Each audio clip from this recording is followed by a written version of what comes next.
Have you ever stared at the ceiling at 2 a.m.? Not because you weren't tired, but because you were wondering if anyone truly cared about you. There are days when you try to hold it all together, act with kindness, do everything right, and yet everything still falls apart. No one shows up to explain. No one shows up to lift you, and you begin to understand not everyone is busy. They simply didn't choose you. Every second you wait for someone is a second you lock yourself inside a prison only you have the key to. In this world, waiting isn't hope, it's a deliberate retreat. When you hope someone will pull you out of sadness, you're handing them control over your emotions. When you wait for validation before you act, you're giving someone else the authority to decide who you are. And the most terrifying thing isn't that no one saves you, it's that you forget you can save yourself. Those who seem strong aren't unhurt, they simply refuse to let their wounds define them as victims forever. In this video, we won't talk about becoming someone who is loved, but someone who no longer relies on anyone's affection just to keep going. This isn't a journey to find a savior. It's the moment you stop waiting for gentle rain and start rebuilding your house in the storm. Stoicism doesn't teach you to pray.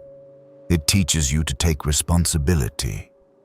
Not for comfort, not to be chosen, but to reclaim full authorship of your life quietly, relentlessly, without asking for permission.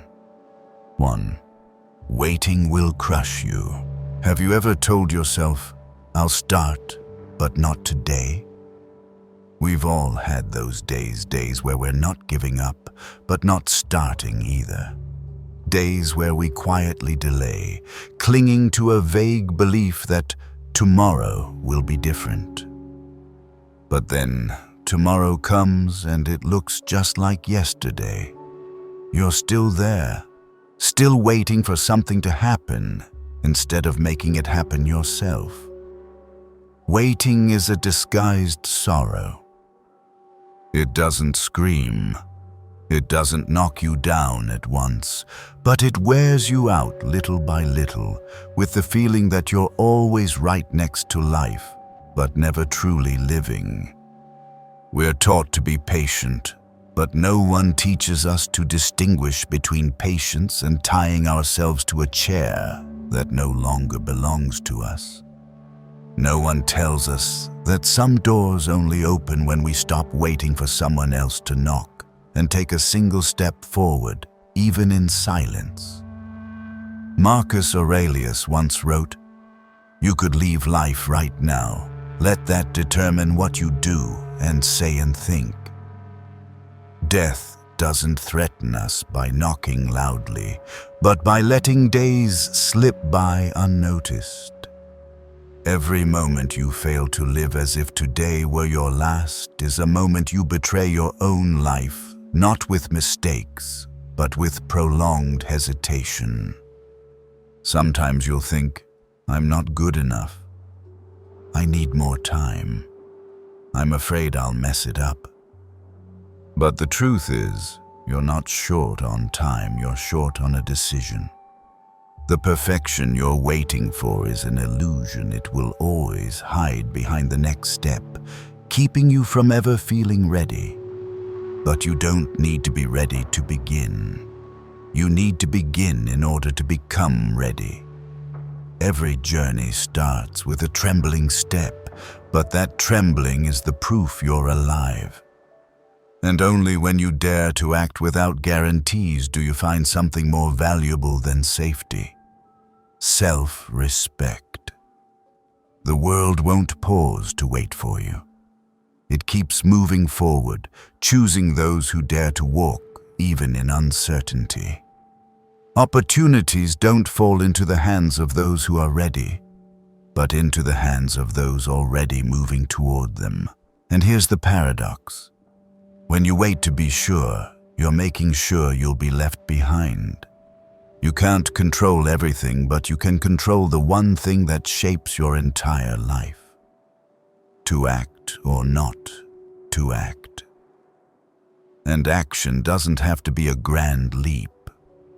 Sometimes just standing up, writing one sentence, sending one email, taking one run, cleaning one room. That's how you declare to the universe, I'm no longer the one who waits. If something's holding you back each morning, it's not laziness, it's the false belief that you still have plenty of time. But look closely. You don't know how many chances you have left to begin. You don't need anyone to tell you the time has come. You are the time. And if there's a savior you're silently waiting for, it's you, in a version you've yet to step into. Waiting won't kill you overnight, but it will slowly kill your confidence, your initiative, and eventually your honor in front of yourself. 2. Pain is not a punishment, it's a calling. And once you stop waiting, once you rise even in imperfection, one thing is certain, pain will come. Not as punishment, but as an inevitable part of any awakening. It doesn't arrive to break you. It arrives to test whether you're worthy of moving forward. We often believe pain is the result of doing something wrong. That if we're good enough, right enough, kind enough, we won't have to suffer. But the world doesn't operate on a reward system. It operates like a test. And every time pain shows up, it's not because you deserve to be punished. It's because you're being summoned. It's how reality forces you to wake up. A jolt that makes it impossible to live the same way anymore. A hoarse whisper from life saying, "It's time." Seneca once wrote, "Difficulties strengthen the mind, as labor does the body." No mental muscle is forged in comfort. We only know we can control our emotions when we face situations that make us want to lose control. We only know we're steady when others no longer have the power to shake us. And we only truly mature when we can feel the full weight of pain without letting it turn us bitter. Pain, if you let it teach you instead of destroy you, becomes a ruthless but fair teacher. It doesn't lie. It doesn't compromise. It only asks one question. Are you ready to become the person you say you want to be? And the answer isn't in your excuses, it's in how you respond. Some blame the world, the past, or other people. They live as if every wound is a reason to remain a victim forever. But others choose differently. They stare directly at the wound, no turning away, no sugarcoating, no avoidance. They realize, if I take full responsibility for my emotions, then no one can keep me trapped in the swamp of my past. And in that moment they lift their head, no longer afraid, no longer needing to be saved. They don't need pain to disappear. They need pain to mean something. A man who has failed, been abandoned, lost everything and still holds on to his dignity and composure is the most dangerous kind. Because he has walked through the deepest parts of himself and emerged without demanding justice from the world. He understands, not all pain is fair, but he has the right to choose how to use it. If you're in the middle of pain, don't numb it with distractions. Don't look for someone to help you forget. Don't search for reasons to push it away faster. Stay. Feel it completely. Ask what it's trying to tell you, and then when you're brave enough to listen instead of resist, you'll realize you were never abandoned. You are being called, not by the world, but by the stronger version of yourself. It's waiting for you to shed your old skin. It doesn't need you to be perfect. It needs you to be awake. And only when you let pain become a signal instead of a sentence do you finally begin to move forward. 3. No one can give you permission to begin, except you. Once you're calm enough to hear pain as a signal, not a sentence, you'll realize something even more important. No one is coming to give you permission. No one is going to place a hand on your shoulder and say, "Now you're allowed to change." There is no alarm clock ringing from the outside. No recognition powerful enough to lift you if you haven't chosen it from within. We grow up in a world that runs on approval. You want to do something, you ask permission. You want to become someone else, you seek consensus. As children, we learn to wait for adults to nod before speaking our minds. And then we carry that habit into adult life unconsciously. We start living as if our life needs someone else's stamp before it can begin. But that's a spiritual prison, and the one who locks you in is you. Epictetus once said, "It's not what happens to you, but how you react to it that matters." You can't control whether others accept you, forgive you, or support your path, but you can absolutely control whether you dare to move forward without needing any of that.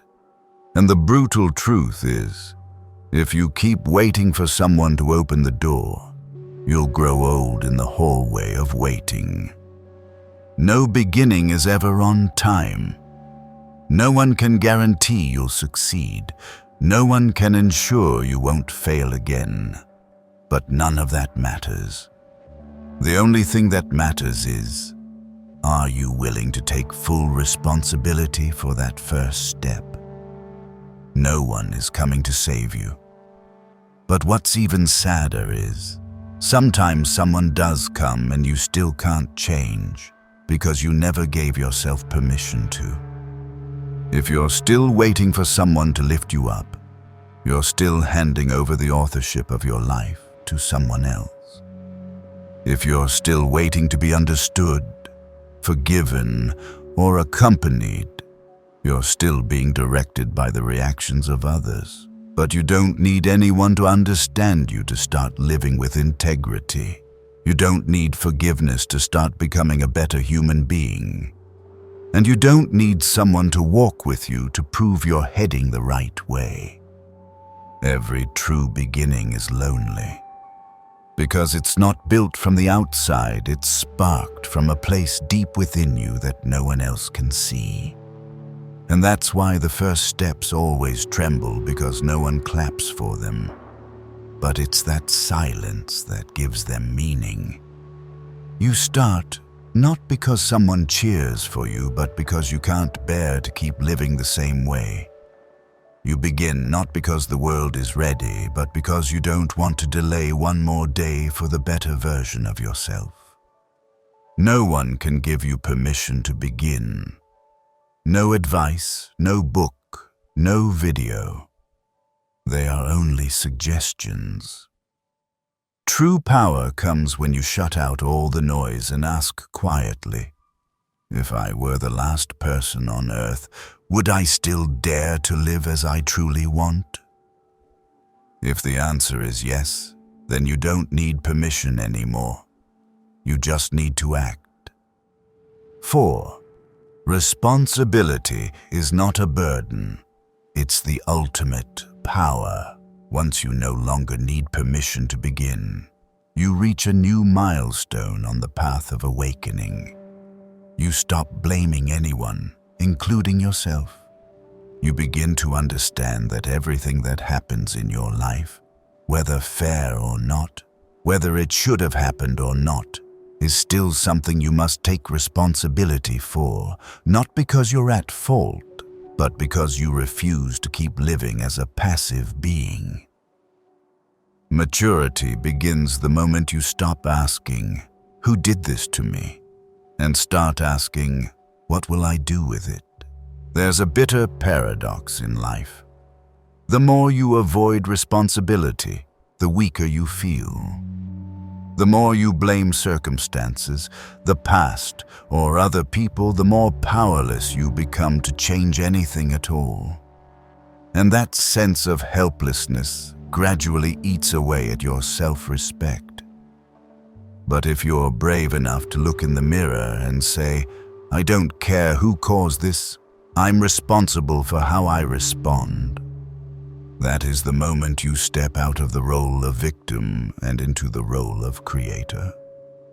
Marcus Aurelius once wrote, "You always have the option of having no opinion. There is never any need to get worked up or to trouble your soul about things you can't control." That is not an invitation to apathy, it's a declaration of power. Because if I can choose not to react, not to rage, not to justify, then I am the one governing my nervous system and thoughts, not anyone else. And the person who can do that is never weak. Responsibility is not a burden. The real burden is living a life where you constantly wait for others to change, for the environment to become more comfortable, for someone to apologize, for emotions to settle before you begin again. Responsibility means cutting off all those expectations. It means daring to say, "I can't control the world, but I can master myself." And when that happens, you no longer need to ask for strength because you've already reclaimed it without anyone's permission. There are people who live their whole lives feeling indebted. Indebted to their parents for not meeting expectations, indebted to society for not being successful enough, indebted to their partners for not being patient enough, and worst of all, indebted to themselves for not living in alignment with what they believe. But when you take full responsibility for your life, you owe no one anything. You no longer have to apologize for choosing differently. No longer have to justify rising after a mistake. No longer have to feel ashamed for rebuilding your life in a way that doesn't look like anyone else's. The one who embraces responsibility is not someone who never makes mistakes, but someone who doesn't repeat them. They don't need anyone's forgiveness to feel peace, because they've already forgiven themselves through action. They don't need to be understood to keep going, because they understand one truth deeply. If I don't keep moving forward, no one can walk for me. And no one should have to, because from this moment on, I am the one responsible for every decision and every failure, and every second I exist.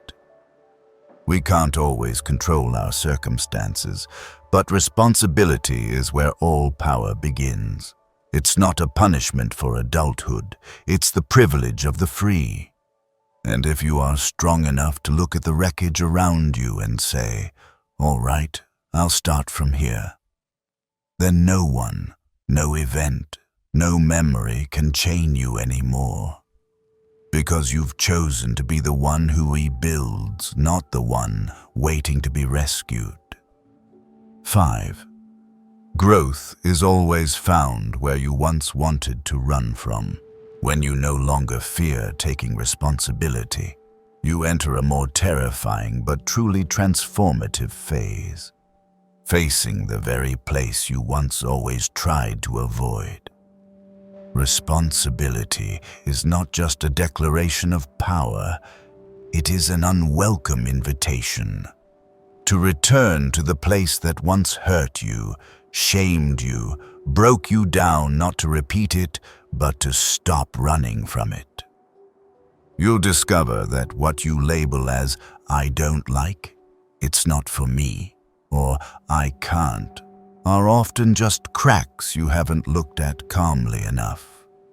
You left a relationship because that person made you lose control, but deep down you know the problem wasn't them. It was that you never learned to control yourself. You quit a project because you didn't feel good enough, but the real reason wasn't lack of skill.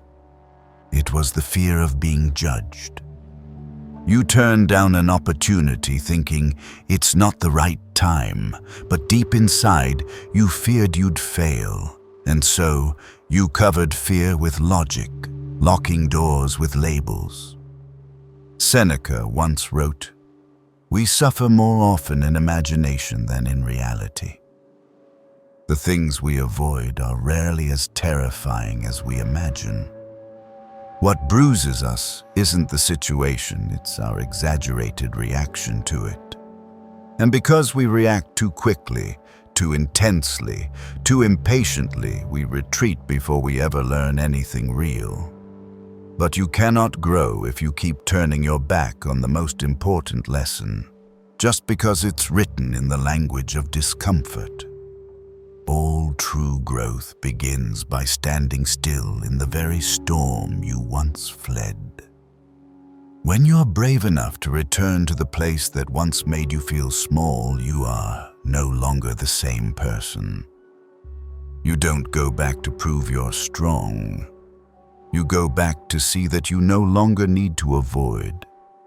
You don't return to win, but to end the long chase between you and a version of yourself you once abandoned out of fear.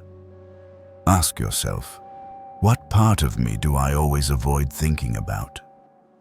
Who is the person I dread seeing again, not because they're dangerous, but because I once couldn't control myself around them? What topic makes me switch directions during conversations? What fear keeps me constantly busy just so I don't have to sit alone? These are the mirrors no one wants to look into, but they hold the entirety of your growth. Because maturity doesn't come from doing what you're already good at. It comes from stepping into the places you least want to touch. Growth is never found in comfort zones. It's in the meeting you wanted to skip. The call you were afraid to make, the apology you haven't voiced, the decision you know is right but keep avoiding because it means losing something familiar. But the truth is, if you keep avoiding the places that once hurt you, you'll continue living as the version that was wounded. Yet if you dare return, you'll emerge with a completely different present.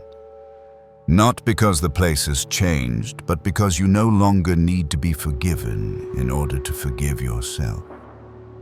Growth is not about climbing to a higher place. It's about returning to the old place with a different spirit. The place that once broke you, if you walk into it now with calm eyes, is no longer a battlefield, but a symbol. A symbol that says, you are no longer ruled by memory. You are no longer afraid of what once was, and in that moment, you are truly free. 6. The person you're waiting to change may never change until you do first. When you dare return to the place that once made you want to run, you'll come to another harsh truth. There are people, relationships, and memories you've carried along your path, not to walk beside you, but to teach you how to let go.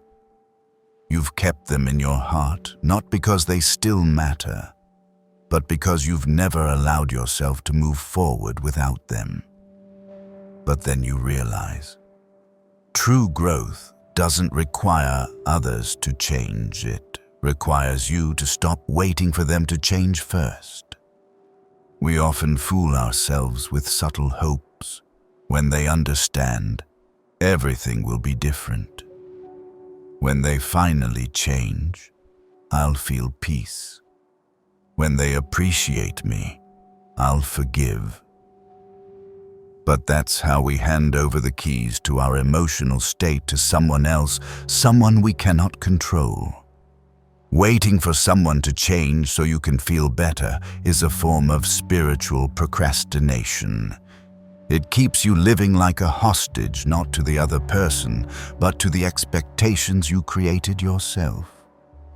Marcus Aurelius once reminded us, if you are distressed by anything external, the pain is not due to the thing itself, but to your estimate of it, and this you have the power to revoke at any moment. When you stay angry at someone who hasn't changed, you're not just stuck in the past, you're giving them control over your present. And the truth is, they may never change. Not because they can't, but because they see no reason to as long as you keep coming back after every wound. Someone who doesn't respect you won't magically learn respect if you keep staying. Someone who crosses your boundaries won't stop trespassing if you keep explaining. And someone who refuses to grow won't suddenly evolve just because you love them deeply enough. Love doesn't change a person's nature. Only when they choose to confront themselves does real change begin. And the only thing that can trigger that is when you walk away. Not because you hate them, but because you love your peace more. If you want the relationship to change, don't begin by asking them to be different. Start by asking how many times you've allowed the same behavior to repeat. Look at whether your silence has become complicity. Examine if your kindness has turned into a bargain for love. And be honest. At times, you've accepted less than you deserve just because you feared being alone. But those who truly transform the world around them are the ones who change themselves first without conditions. When you change how you respond, the other person is forced to change how they behave. When you shift your role in the story, their character no longer fits the script, and if they can't adapt to your new self, they will either walk away or be pushed out by the growth they can't keep up with. We don't have the right to force anyone to change, but we do have the power to choose. To either keep straining to preserve an outdated version of someone else, or silently walk away to protect the new version of ourselves. And in that very moment, when you stop begging for external change, you begin rebuilding your inner self. No one can shake you anymore once you stop needing their change to be happy. Because in the end, the person you've been waiting for isn't them. It's the version of yourself you've been avoiding all along. 7. The more you wait for certainty, the more paralyzed you become. And once you stop living in the expectation that others will change, you'll face a more honest void. No one is coming to save you. No one will decide for you, and no one will suggest which path is right. At this point, a different kind of fear begins to rise not from others, but from within. The fear of uncertainty. Not knowing what to do. Not knowing if you're right or wrong. Not knowing what will happen if you move forward. And in that blur, many people choose to stop. Not because they don't want a better life, but because they can't move without a map. We grew up in a world that glorifies certainty. There must be a plan. There must be a roadmap. There must be guarantees. Someone has to confirm that what you're doing is right. But life is not a test with fixed answers. And you will never receive a certificate that says you're ready. Because if you have to wait for perfection to act, you will never act at all. Certainty is an illusion, and the more you chase it, the more direction you lose. Epictetus once said, "The wise man looks for what is possible, not for security." We don't need to know what will happen 10 steps ahead. We just need enough courage to take the first one, even while afraid. And each step will slowly reveal the path, not the other way around. But the problem is, most people don't want to move unless they see the whole journey. As a result, they stay frozen. Not because they lack ability, but because they refuse to live with ambiguity. Paralysis doesn't come from the outside. It comes from forcing your mind to make perfect decisions in a world that's always shifting. It comes from believing you can only choose once all risks are gone. But if you need 100% safety to take action, then you've given up freedom the moment you began. Because freedom doesn't come from being right, it comes from owning your choice, whether it leads to success or failure. Some people wait for everything to be stable before they start living well. Wait until they have enough money to learn what they love. Wait until they're understood before speaking the truth. But they don't realize. Stability doesn't show up on its own. It's created through relentless action within instability. You don't need to know everything to begin. You just need to begin and let the unknown reveal itself through your courage. Think back to the last time you hesitated, not because you didn't know, but because you feared being wrong.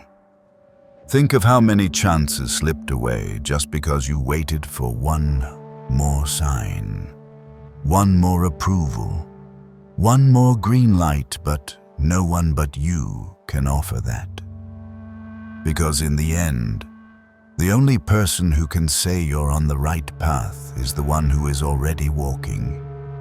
The one who stands still, waiting for certainty, is just a spectator. You can't predict outcomes, but you can build the resilience to face whatever they are. And that ability is the true foundation of inner stability. Not knowing everything will be fine, but knowing you can endure even if it's not. That's what sets you apart. That's what allows you to begin while others are still waiting. 8. The past doesn't define who you are. Your reaction to it does. When you stop waiting for a clear path to act, you return to something you thought had gone quiet. The past. It doesn't appear in your dreams, but hides in your hesitation to decide, in the nameless fear that keeps you from believing you can begin again.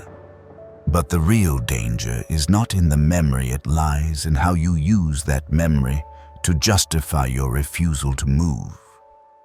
Some people carry their past like a medal, repeating it for sympathy. Others hide it like a stain, too afraid to face it for fear of losing the image they tried to maintain. Both are still being ruled by the past, just in opposite directions. But the truth is, what happened holds no power unless you keep giving it power by refusing to face it, allowing it to keep defining who you are today.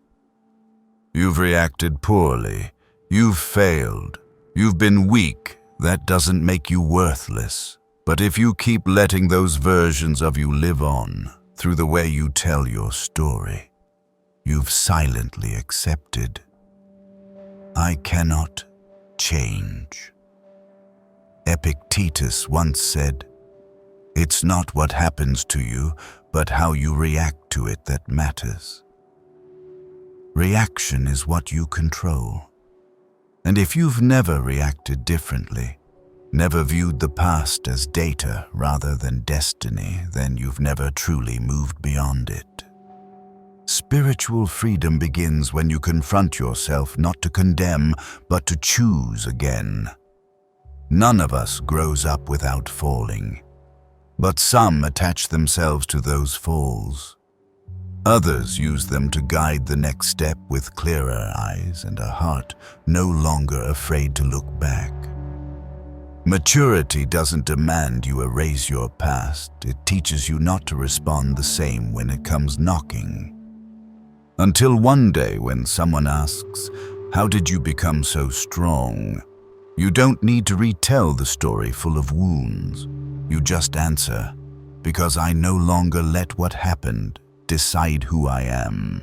And in that moment, a question starts to rise not from anyone else, but from within.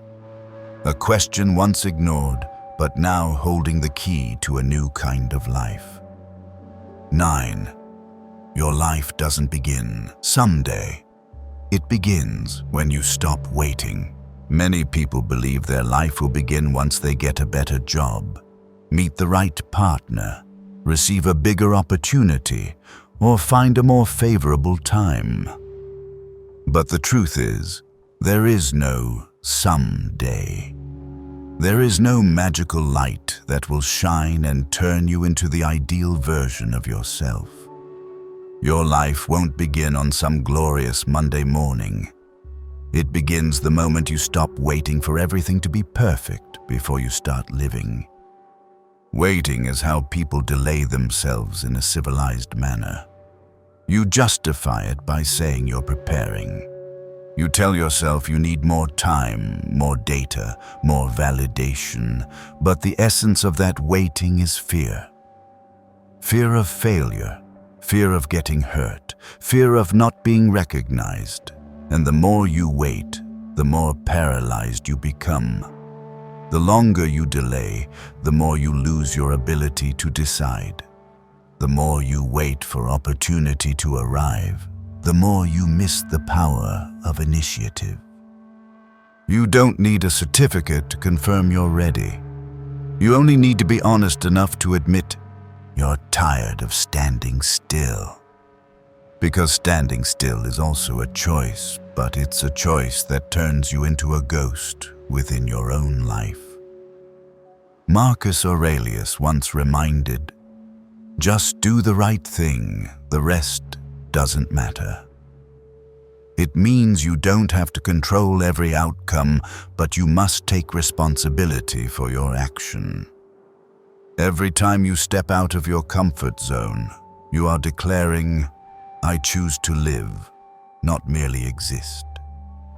And living doesn't begin with some grand journey, but with the moment you dare to say enough to delay. Dare to place a full stop on what keeps you repeating yourself.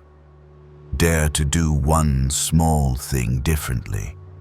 That could be choosing not to reply to a message, a morning without checking social media, an action that needs no validation, but from those small acts, you begin to rebuild the self that was forgotten in all the waiting.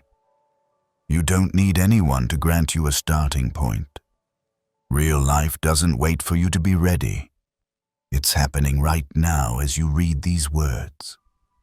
And if you can see that you no longer need another day to become who you truly are. I used to wait. Not because I was lazy, but because I believed at some point life would just shift on its own. That someday people would recognize my worth. That eventually I would feel less hurt, less exhausted, less lost, and only then I would finally begin to live. But that someday never came. The only thing that did come was the growing sense that I was fading inside my own life. Until I realized I wasn't being left behind by others, I was being left behind by my own waiting. I started taking action not because I was certain, but because I couldn't stand repeating the same emptiness. I began writing what I thought, saying what I needed, fixing what I had let sit for too long. No one gave me permission to do it, and no one needed to. Because the moment I stopped waiting was the moment I stopped being controlled.